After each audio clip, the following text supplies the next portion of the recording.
Hey guys, welcome back to Chintu sir की class. और आज की इस क्लास में हम पढ़ने वाले हैं पार्ट्स ऑफ स्पीच के बारे में। देखिए, आपने इंग्लिश ग्रामर को जब पढ़ना स्टार्ट किया था तो आपने ये जरूर सुने होंगे, noun, pronoun, adverb, adjective, verb, conjunction, preposition, जरूर आपने सुने होंगे।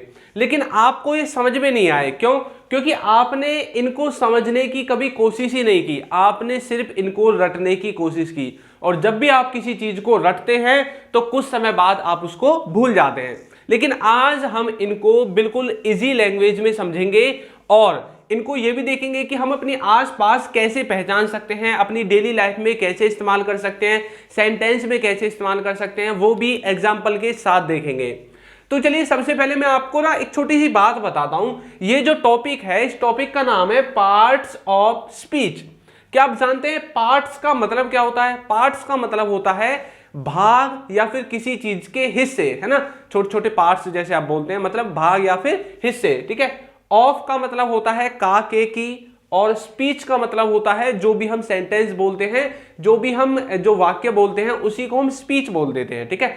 तो इसको यदि एक साथ देखें तो इसका मतलब है कि हमारा जो वाक्य होता है, सेंटेंस होता है, उसमें जो वर्ड्स है ना, उसके जो पार्ट्स हैं, ठीक है, उनके बारे में हम पढ़ेंगे।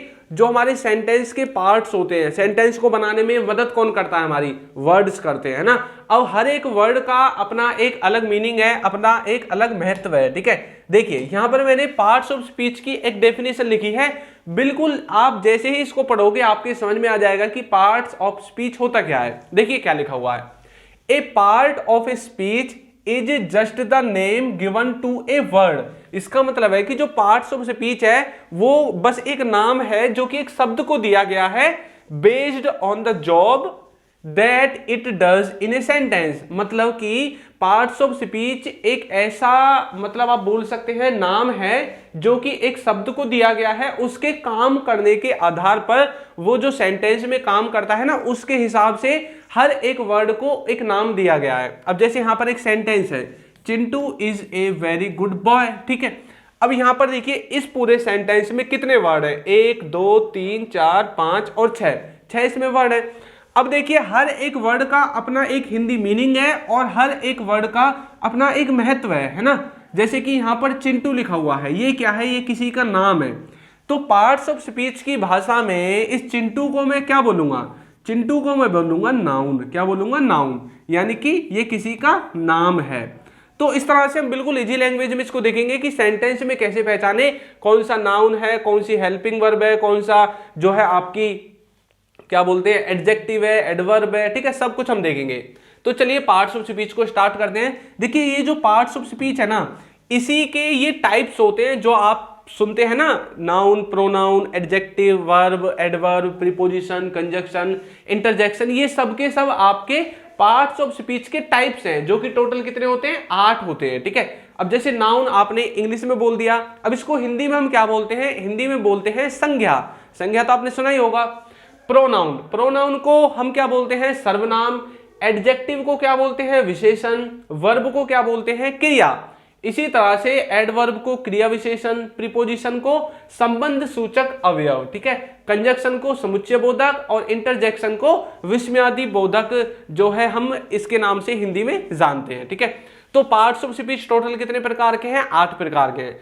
और ये जो 8 के 8 प्रकार है ना, आज आप इनको सीखने वाले हैं, वो भी चंद मिनटों में बस, ठीक है। लेकिन सिर्फ आपको फोकस रखना है, अपने दिमाग को इधर उधर से हटाकर यहां पर बोर्ड पर लगाओ और आप सीख जाओगे। चलिए, सबसे पहले हम देखते हैं नाउन के बारे में। आखिर ये नाउन है क्या? देखिए, पहले ही मैं आपको बता दूं कि नाउन का मतलब होता है नाम। नाउन का मतलब क्या होता है? नाम। किसी भी चीज का, व्यक्ति का, वस्तु का नाम, तो उसी को नाउन कहते हैं। नाउन, यहां पर लिखिए नाउन। अब देखिए, नाउन का पहला वर्ड और नेम का पहला वर्ड सेम है, इससे आप याद कर सकते हैं। नाउन मतलब नाम। तो यहां पर क्या लिखा हुआ है? किसी भी वस्तु, व्यक्ति का नाम या फिर स्थान का नाम। मतलब देखिए, आपके आसपास जितनी भी चीजें हैं, हर किसी का अपना एक नाम है ना, नाम। अब जैसे आपके घर में कितने सदस्य हैं? आप हो सकते हैं 4 हो, 5 हो, 6 हो, 7 हो, कितने भी हो सकते हैं ना। आपकी सिस्टर का नाम है, आपके पापा जी का अलग नाम है, आपकी मम्मी का अलग नाम है ना। आपके घर में बहुत सारी चीजें होंगी, फ्रिज, कूलर, एसी, पंखा। आपके आसपास जो भी कुछ है, यदि उसका अपना नाम है तो वो जो नाम है ना, जब उस नाम से आप उस वस्तु को, उस व्यक्ति को बुलाते हैं तो उसी को नाउन कहते हैं। बस इतना ही है, ठीक है। हमारे आसपास जो कुछ भी है, यदि उसको हम उसी के नाम से बुलाएं, अब जैसे आपका नाम मान लीजिए मैंने बोल दिया, या आपका नाम हो सकता है कि राहुल हो, ठीक है। अब आपका नाम राहुल है, मैं यदि ये बोलूं कि राहुल इधर आ, तो मैंने क्या किया, आपका नाम ले लिया। तो जब भी हम किसी का नाम लेंगे तो वो नाउन के अंदर काउंट हो जाएगा, ठीक है। तो इस तरह से नाउन होगा, जैसे कि राम किसी का नाम हो सकता है, कंप्यूटर, ठीक है, मशीन का नाम है, गोवा किसी जगह का नाम है, ऑनेस्टी, हैप्पीनेस, चाइल्डहुड, ठीक है। तो इस तरह से हम किसी भी चीज का यदि नाम लेकर बोलते हैं तो वो किसके अंदर आता है, वो नाउन के अंदर आता है, संज्ञा के अंदर आता है। बस इससे ज्यादा और आपको नाउन के बारे में जानने की जरूरत नहीं है। बाकी यदि आप किसी कंपटीशन एग्जाम की तैयारी कर रहे हैं ना, तब फिर इसको डिटेल में आपको पढ़ने की जरूरत है। इसके जितने भी टाइप्स होते हैं, proper noun, common noun, collective noun, abstract noun, material noun, तो फिर आपको उनको भी पढ़ने की जरूरत है। बाकी यदि आपको बेसिक इंट्रोडक्शन चाहिए तो ये है वो कि किसी भी चीज का नाम या व्यक्ति का नाम है और यदि हम उसको उसके नाम से पुकारेंगे, नाम से बुलाएंगे, तो वो नाउन होगा। क्या होगा, नाउन होगा। देखिए जैसे कि यहां पर मैंने लिखा हुआ है शिक्षक, राम, लड़का, माँ, पिता, मौसी, मौसा, गाय, तोता, बंदर, मगरमच्छ, कबूतर, है ना, बगीचा, दरवाजा, मैदान, चौक, नदी का किनारा, कुर्सी, टेबल, अलमारी, चम्मच, बरगद, नीम, वृक्ष। मतलब मैंने इनको क्या किया, इन वस्तुओं को इनके नाम से बुला दिया, है ना। तो मतलब क्या हो गया, ये सब का सब नाउन के अंदर काउंट होगा। किसके अंदर काउंट होगा, नाउन के अंदर काउंट होगा, ठीक है। चलिए एक और देखते हैं। नाउन के बाद अब हमारी बारी आती है प्रोनाउन की। ये प्रोनाउन क्या है, प्रोनाउन को हिंदी में हम बोलते हैं सर्वनाम। क्या बोलते हैं, सर्वनाम। अब प्रोनाउन क्या है, देखिए प्रोनाउन में भी नाउन आया है ना, प्रो के बाद देखिए NOUN नाउन आया है, तो इसका मतलब है कि इसका नाउन से कुछ ना कुछ रिलेशन है, ठीक है। अब देखिए प्रोनाउन है क्या। A pronoun is a word, pronoun एक शब्द है, which is used in place of noun. मतलब कि प्रोनाउन एक शब्द है जिसका प्रयोग, जिसका उपयोग, इस्तेमाल हम कहां पर करते हैं, नाउन के स्थान पर करते हैं, ठीक है। देखिए आप कैसे समझोगे, प्रोनाउन के अंदर कैसे कैसे वर्ड्स आते हैं, जैसे he, she, I, you, me, they, we, ये सब के सब जो आपने पढ़े ना आज तक सब्जेक्ट के रूप में, ये सब के सब भैया प्रोनाउन ही होते हैं। जो आप पढ़ते हैं ही, सी, इट, आई, वी, यू, दे, ये सब के सब किसके अंदर आते हैं, प्रोनाउन के अंदर आते हैं, ठीक है। अच्छा मैंने बताया था किसी भी व्यक्ति का नाम यदि हम लेते हैं तो हम क्या करते हैं, हम नाउन का इस्तेमाल करते हैं। मैंने सेंटेंस में नाउन का इस्तेमाल किया है, नाउन है राहुल। राहुल अच्छा लड़का है, मतलब मैंने राहुल का नाम लेकर राहुल को बुला लिया, तो राहुल यहां पर क्या है, नाउन है, ठीक है। अब इंग्लिश में मैंने बोल दिया Rahul is a good boy, ठीक है। तो राहुल क्या है यहां पर हमारा, राहुल हमारा एक तरह से यहां पर नाउन है, ठीक है। नेक्स्ट देखिए, वह अच्छा लड़का है। अब देखिए मैंने दूसरे सेंटेंस में क्या किया, मैंने राहुल का नाम नहीं लिया, मैंने बोल दिया भाई वो ना अच्छा लड़का है, वो अच्छा लड़का है, ठीक है। तो मैंने राहुल के स्थान पर वो इस्तेमाल कर दिया या फिर वह इस्तेमाल कर दिया, बात अब भी मैं राहुल की ही कर रहा हूं। तो मैंने क्या किया, मैंने देखिए राहुल के स्थान पर एक अलग वर्ड का इस्तेमाल कर दिया। तो मैंने यही ये पढ़ाया था कि प्रोनाउन कुछ भी नहीं है, pronoun is a word which is used in the place of noun. Noun के स्थान पर प्रयोग होने वाला वो शब्द जिसको आप इस्तेमाल करते हैं वो ही आपका प्रोनाउन है। तो यहां पर जो वह है ये क्या बन गया, प्रोनाउन बन गया। वह अच्छा लड़का है और इंग्लिश में आ गया he is a good boy, तो ही यहां पर क्या है, प्रोनाउन है। देखिए इसका एक कंफ्यूजन और मैं दूर करता हूं, मैं यहां पर लिखता हूं, मान लीजिए राहुल अच्छा लड़का है, ठीक है, राहुल अच्छा लड़का है, ठीक है। मैंने बोल दिया राहुल बहुत लंबा है, बहुत लंबा है, ठीक है। यहां पर मैंने लिख दिया राहुल बहुत सुंदर है, ठीक है, बहुत सुंदर है, ठीक है। अच्छा मैंने देखिए बार बार राहुल नाम का इस्तेमाल कर लिया है ना, राहुल का मैंने बार बार इस्तेमाल किया, तो सामने वाला बोलेगा थोड़ा कंफ्यूज सा हो जाएगा। कंफ्यूज का मतलब है बोर हो जाएगा थोड़ा सा, ठीक है। लेकिन यदि मैं कभी कभी राहुल लिखूं, कभी मैं बोलूं वह अच्छा लड़का है ना, वो स्कूल जाता है, बात अभी मैं राहुल की ही कर रहा हूं। तो मैंने क्या किया, देखिए वह, वो, ये जो दो शब्द हैं मैंने किसके स्थान पर इस्तेमाल किए हैं, राहुल के स्थान पर इस्तेमाल किए हैं। तो राहुल तो नाउन है, नाउन के स्थान पर जिस वर्ड का इस्तेमाल होगा वो वर्ड आपका प्रोनाउन बन जाएगा। तो हिंदी में जितने भी ये है ना, वह, आप, तुम, मैं, वो, ये सब के सब क्या है, ये सब के सब हिंदी में प्रोनाउन के अंदर रखे जाते हैं, ठीक है। ये बात आपको याद रखनी है। देखिए जैसे कि हिंदी में किस तरह के वर्ड्स आते हैं प्रोनाउन में, मैं, तुम, वह, उसे, उसका, उनका, तुम्हारा, हमारा, मेरा, आप, अपने, हम, वे, ये सब के सब जो वर्ड्स है ये हिंदी के क्या है, प्रोनाउन है। हिंदी में क्या कहते हैं प्रोनाउन को, सर्वनाम कहते हैं। ये जितने भी वर्ड्स आपको दिख रहे हैं, I, my, myself, you, your, yourself, we, our, ourself, they, their, them, ये ही, सी, इट, ये जो कुछ भी है ये सब के सब आपके इंग्लिश के प्रोनाउन के अंदर आते हैं। किसके अंदर आते हैं, इंग्लिश में प्रोनाउन के अंदर आते हैं। तो बस प्रोनाउन यही है, नाउन के स्थान पर प्रयोग होने वाला कोई भी वर्ड आपका क्या बन जाएगा, प्रोनाउन बन जाएगा। ठीक है, उसके बाद देखिए अब हम नेक्स्ट देखेंगे एडजेक्टिव के बारे में। एडजेक्टिव है क्या, देखिए डेफिनेशन तो इसकी वैसे ये है जो संज्ञा सर्वनाम की विशेषता बताता है, लेकिन आखिर में ये एडजेक्टिव है क्या। देखिए एडजेक्टिव एक तरह का एक ऐसा शब्द है जो हमें किसी के बारे में उसके जो उसकी मतलब बोल सकते हैं आप, जो उसके गुण हैं, अवगुण हैं, उनके बारे में हमें बताए, उसकी मतलब उसके फीचर्स के बारे में बताए कि वो कैसा है, क्या है। ठीक है, तो मतलब उसकी विशेषता एक तरह से आप बोल सकते हैं, उसके फीचर्स के बारे में, उसके गुण के बारे में, अवगुणों के बारे में। ठीक है, उसके अंदर क्या क्या मतलब खूबी है, क्या क्या कमी है, इन चीजों के बारे में जो बताते हैं वही आपके एडजेक्टिव होते हैं। और एडजेक्टिव को हम हिंदी में बोलते हैं विशेषण। क्या बोलते हैं, विशेषण। देखिए जैसे कि बैड, बैड का मतलब होता है बुरा, हॉट, ब्यूटीफुल, रेड, टॉल, सम, हॉल, ये सब क्या है, ये सब के सब आपके किसके अंदर आएंगे, एडजेक्टिव के अंदर आएंगे। अब देखिए कैसे, यहां पर मैंने लिख दिया राम इज टॉल। ठीक है, राम क्या है, लंबा है, राम एक लंबा लड़का है। मैं बोलने लगूं कि भाई Ram is a tall boy. ठीक है, राम क्या है, एक लंबा लड़का है।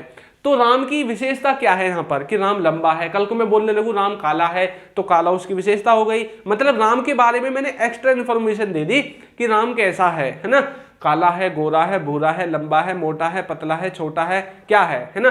तो जब कोई वर्ड हमें किसी के बारे में यानी कि किसी नाउन में प्रोनाउन के बारे में एक्स्ट्रा इंफॉर्मेशन दे रहा है, उसके बारे में ज्यादा जानकारी दे रहा है, तो वो क्या बन जाएगा, एडजेक्टिव बन जाएगा। अब जैसे मैंने बोल दिया दिस पेन इज रेड, अब मैंने बोल दिया भाई दिस पेन इज माइन। ठीक है, ऐसा तो मैंने बोल दिया। लेकिन यदि मैं बोलूं कि this pen is black, this pen is red, तो मतलब क्या है, ये इस पेन की विशेषता है कि भैया ये काला चलेगा या नीला चलेगा, पीला चलेगा, हरा चलेगा। ठीक है, तो यहां पर ये जो पेन है वो रेड चलता है, तो ये पेन की विशेषता है। पेन के बारे में एक्स्ट्रा जानकारी दी गई है कि ये जो पेन है, ये जो कलम है वो लाल है। ठीक है, तो आगे से आप किसी के बारे में कुछ भी बोले, यदि आप उसके बारे में एक्स्ट्रा जानकारी दे रहे हैं तो वो कोई भी वर्ड क्यों ना हो, जैसे कि सी इज वेरी ब्यूटीफुल, इस तरह से आप बोलते हैं, तो ब्यूटीफुल से आपने क्या बताया कि वो जो लड़की है वो ब्यूटीफुल है, सुंदर है। मतलब क्या हुआ, आपने एक्स्ट्रा इंफॉर्मेशन दे दी उस लड़की के बारे में। पेन का तो हमने देख लिया, टॉल का भी हमने देख लिया है ना। हॉट, अब जैसे आपके सामने कोई कॉफी लेकर आता है, कोई चाय लेकर आता है, जैसे आपने सुना होगा हॉट टी, कोल्ड टी, है ना। तो हॉट टी मतलब वो चाय की विशेषता है कि वो गर्म है, और ठंडी हो जाएगी तो ठंडी हो जाएगी, है ना, तो ठंडी विशेषता बन जाएगी। बैड का मतलब है बुरा, कि कोई लड़का बुरा है, जैसे ही इज बैड बॉय, है ना, he is a bad boy, मतलब वो बुरा लड़का है। मतलब किसी की आप किसी के फीचर्स के बारे में जब आप बताते हैं कि वो कैसा है, क्या है, तो आप उसको इंग्लिश में कुछ नहीं, बस एक नाम दे दिया, भैया इन वर्ड्स को एडजेक्टिव के नाम से जानो, बस इतना ही है एडजेक्टिव। ठीक है, और ज्यादा आपको इसमें कंफ्यूज होने की जरूरत नहीं है। उसके बाद हमारी बारी आती है वर्ब की। वर्ब देखिए कई तरह की होती है, एक मेन वर्ब होती है, एक हेल्पिंग वर्ब होती है, इसके अलावा और भी बहुत सारी वर्ब के टाइप्स हैं, लेकिन मेन तो हमारे दो ही हैं, एक हेल्पिंग वर्ब और एक मेन वर्ब, जिसको हम एक्शन वर्ब के नाम से जानते हैं। वर्ब क्या है, verb is a word which shows an action, जो एक्शन को दिखाता है, स्टेट को दिखाता है, रिलेशन को दिखाता है और पोजेशन को दिखाता है। अब सोच रहे होंगे सर हिंदी तो बता दो, तो वर्ड ना, जो वर्ब है वो वर्ब एक ऐसा शब्द है जो कि एक्शन को दिखाता है। एक्शन मतलब जो आप फिजिकल रूप से काम करते हैं, कोई भी काम आप कर रहे हैं, चलना फिरना, दौड़ना, नहाना, सोना, है ना, ये सब के सब आपके एक्शन के अंदर आते हैं। किसी की अवस्था के बारे में बताता है, जैसे कोई लेटा हुआ है ना, कोई बैठा हुआ है, तो ये उसकी अवस्था है। रिलेशन के बारे में बताएगा, किसी का किसी से कैसा रिलेशन है। ठीक है, पोजेशन के बारे में बताएगा कि आपके पास क्या है। तो वो हर एक वर्ड आपका वर्ब के अंदर आएगा। देखिए अब ये जो वर्ब है, ये मैंने बताया था मेन वर्ब भी हो सकती है, हेल्पिंग वर्ब भी हो सकती है। देखिए ये जितने भी वर्ड्स हैं, is am are, was were, has have had, ये सब के सब क्या हैं, आपके सब के सब हेल्पिंग वर्ब के एग्जांपल हैं। किसके एग्जांपल हैं, हेल्पिंग वर्ब के। तो आपने इनको तो देखा ही होगा और आप जानते भी होंगे कि हेल्पिंग वर्ब है। इनको भी आपने देखा होगा, प्ले, राइट, गो, कम, है ना, ये सब के सब क्या है, ये भी वर्ब है। लेकिन वो हेल्पिंग वर्ब है और ये मेन वर्ब है, यानी कि मेन वर्ब यानी एक्शन वर्ब। ये प्ले राइट या इसके अलावा कुछ भी हो, गो हो, कम हो, ये सब के सब क्या है, ये सब के सब आपके एक्शन वर्ब के अंदर आते हैं, ठीक है। जैसे कि नितेश इज प्लेइंग, इसका मतलब है कि नितेश खेल रहा है, लेकिन देखिए मैंने नाम इस्तेमाल कर दिया किसी व्यक्ति का नितेश, तो नितेश यहाँ पर नाउन हो गया, जब मैंने पहले बताया था। अब ये इज क्या है, हेल्पिंग वर्ब है, प्लेइंग क्या है, वर्ब है, कौन सी, मेन वर्ब, ठीक है। आई हैव ए कार, मेरे पास एक कार है, तो आई क्या है, यहाँ पर आई मैंने किसी नाम की जगह इस्तेमाल किया है, यानी कि मेरे पास एक कार है ना, तो आई यहाँ पर क्या हो जाएगा, आपका प्रोनाउन हो जाएगा। देखा मैंने आपको प्रोनाउन भी द्वारा बता दिया, ठीक है। हैव क्या है, एक तरह से हेल्पिंग वर्ब है, और कार क्या है, कार किसी मशीन का नाम है ना, मशीन ही तो है वो एक तरह से, तो किसी मशीन का नाम है कार, तो इसको आप नाउन के अंदर रख सकते हैं, ठीक है। तो इस तरह से आप वर्ब को समझोगे। चलिए आगे देखते हैं। अब देखिए वर्ब मैंने आपको बताया था दो प्रकार के, main verb, helping verb. Main verb में वो कार्य आते हैं जिनको आप फिजिकल रूप से करते हैं, वो फिजिकल एक्शन जो भी होते हैं, जैसे कि play, run, jump, cut, put, write, read, dance, ये सब के सब किसके एग्जाम्पल हैं, मेन वर्ब के। हेल्पिंग वर्ब के अंदर is, am, are, was, were, has, have, do, does, did, will, ये सब के सब आपके किसके अंदर आते हैं, हेल्पिंग वर्ब के अंदर आते हैं, ठीक है। तो हेल्पिंग वर्ब को आप इस तरह से समझ सकते हैं। चलिए आगे देखते हैं। अब हम नेक्स्ट देखेंगे एडवर्ब।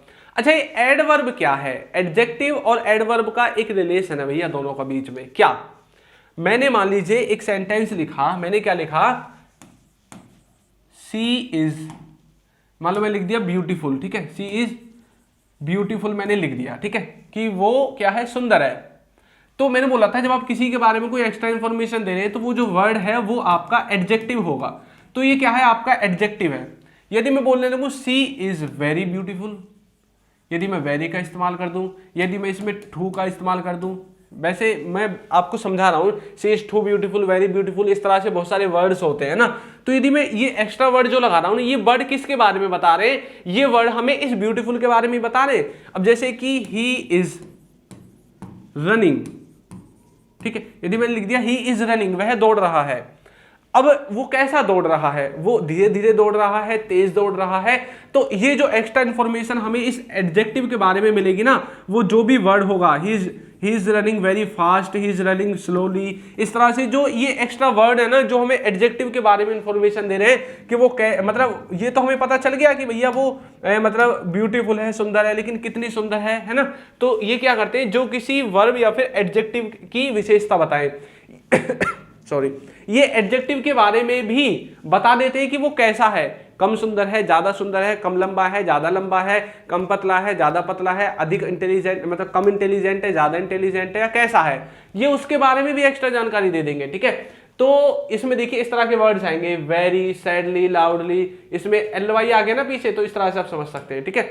बाकी इनके बारे में यदि आपको डिटेल में कोई वीडियो चाहिए तो मुझे बताना, मैं कमेंट करना, मैं जरूर लेकर आऊंगा। जैसे लिखा हुआ है राम इज काइंड, थोड़ी देर के लिए इस वेरी को भूल जाओ, है ना, राम इज काइंड बोलो, राम दयालु है, तो यही बनेगा इसका। अब कोई आपसे पूछने लगे भैया दयालु तो है, लेकिन कितना दयालु है, कम दयालु है, ज्यादा दयालु है, कितना दयालु है, तो आपने बोल दिया राम इज वेरी काइंड, मतलब बहुत दयालु है ना।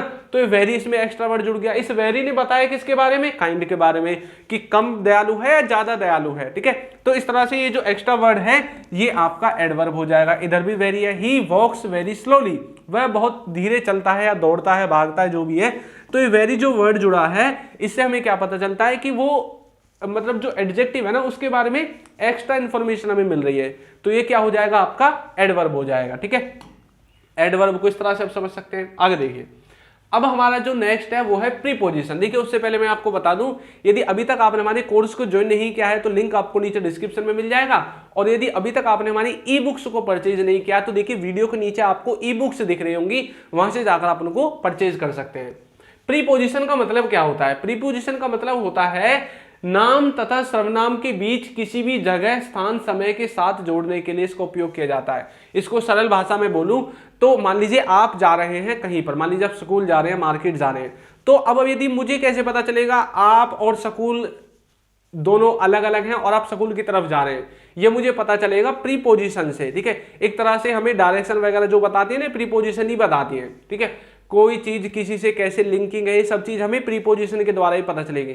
अब जैसे मैंने बोल दिया मैं स्कूल जा रहा हूं, तो मुझको और स्कूल को जोड़ने का काम जो वर्ड करता है उसी को आप प्रीपोजिशन कह सकते हैं। तो इस तरह के वर्ड्स आते हैं, in, for, since, into, with, upon, इस तरह से बहुत सारे वर्ड्स हैं जो प्रीपोजिशन के अंदर आते हैं। जैसे कि he is going to school, तो देखिए मुझको और स्कूल को इस टू ने जोड़ दिया कि मैं जा रहा हूं, लेकिन कहां जा रहा हूं, स्कूल की तरफ जा रहा हूं, स्कूल को जा रहा हूं, ठीक है। दिस इज फ्रॉम राम, तो दिस इज ये कोई वस्तु हो सकती है, मान लीजिए आप पेन लेकर गए, बोलने लगे दिस इज फ्रॉम राम, तो ये क्या हुआ, राम को और इस वस्तु को किसने जोड़ दिया, फ्रॉम ने जोड़ दिया कि वह ये राम की तरफ से है, ये राम की ओर से है, ठीक है। इस तरह से समझ में आ गया। प्रीपोजिशन तो बहुत सारी है, मैंने इनके ऊपर एक डिटेल में वीडियो बना रखी है, यूट्यूब पर जाइए और सर्च कीजिए प्रीपोजिशन बाय चिंटू सर, ठीक है। आपको जितने भी प्रीपोजिशन है वो सब की सब एक जगह पर मिल जाएंगी। उसके बाद बारी आती है कंजक्शन की। अब कंजक्शन क्या करते हैं, कंजक्शन कुछ भी नहीं करते, ये सिर्फ दो सेंटेंसेस को जोड़ते हैं, दो सेंटेंसेस को क्या करते हैं, जोड़ते हैं। जैसे कि इसमें जोड़ेंगे किससे, जैसे एंड हो गया, बट, ऑल्सो, अंटिल, इनसे जोड़ते हैं। देखिए कैसे जोड़ेंगे, मैंने बोला राम इज इंटेलिजेंट, ठीक है, यहाँ फुल स्टॉप लगा दिया। श्याम इज वाइज, यहाँ फुल स्टॉप लगा दिया। तो मैंने बोला राम जो है वो इंटेलिजेंट है और श्याम जो है वो भी इंटेलिजेंट है, बुद्धिमान है दोनों, ठीक है। लेकिन अब मैंने देखिए अब तक तो इन दोनों सेंटेंसेस को अलग अलग बोला, दोनों को एक साथ बोलूंगा एक ही उसमें, तो मैं कैसे बोलूंगा, Ram is intelligent but Shyam is wise, इस तरह से बोल सकता हूं। ये तो आपने सुना ही होगा ना, डू और डाई, करो या मरो, है ना। डू यानी करो और डाई माने मरो, तो करो या मरो, ठीक है। तो देखा हमने और के द्वारा डू और डाई दोनों को एक साथ जोड़ दिया। तो ये सिर्फ कुछ नहीं करते, कंजक्शन दो सेंटेंसेज को जो आप जोड़ना चाहते हैं जिनको, उनको आप कंजक्शन की हेल्प से आसानी से जोड़ सकते हैं, ठीक है। उसके बाद आपका आता है इंटरजेक्शन। इंटरजेक्शन कुछ भी नहीं है, ये सिर्फ आपके मन के भावों को बताने के लिए इस्तेमाल किया जाता है। आप खुश हैं, दुख हैं, सरप्राइज्ड हैं, कैसे हैं, है ना। तो ये क्या करेगा, प्रसन्नता, दुख, खुशी, आश्चर्य या फिर मन के किसी अन्य भाव को व्यक्त करने में इस्तेमाल होता है। किस तरह के वर्ड्स आएंगे, हुर्रे, ओह, आ, अलावा, ब्रेवो, इस तरह के जो वर्ड्स हैं वो आपके किसके अंदर आएंगे, इंटरजेक्शन के अंदर आएंगे, ठीक है। तो ये कुछ भी नहीं है पार्ट्स ऑफ स्पीच, सिर्फ आपको इस वीडियो को यदि आपने लास्ट तक देखा है तो आपको समझ में ही आगे होंगे। और कुछ बच्चे ऐसे होते हैं जिनके एक बार में समझ में नहीं आते, तो एक बार फिर से देख लेना और फिर आपको दोबारा अच्छे से समझ में आ जाएंगे। चलिए मैं आपके लिए एक सेंटेंस आपको देता हूं। सेंटेंस क्या है, दे आर कमिंग, ठीक है, दे आर कमिंग। मुझे बताओ कि इसमें दे क्या है, मुझे दे के बारे में बताओ कि दे क्या है, नाउन है, प्रोनाउन है, क्या है दे, ठीक है। तो दे के बारे में देखते हैं कितने बच्चे बता पाते हैं, कितने बच्चों ने वीडियो को अच्छे से देखा है। दे आर कमिंग, इसका मतलब है कि वे आ रहे हैं, ठीक है। तो आपको ये वीडियो कैसी लगी है जरूर बताइएगा, और यदि अभी तक आपने हमारे चैनल को सब्सक्राइब नहीं किया है तो चैनल को सब्सक्राइब कर दीजिए, वीडियो को लाइक कर दीजिए और एक अच्छा सा कमेंट करना बिल्कुल ना भूलें। Thank you.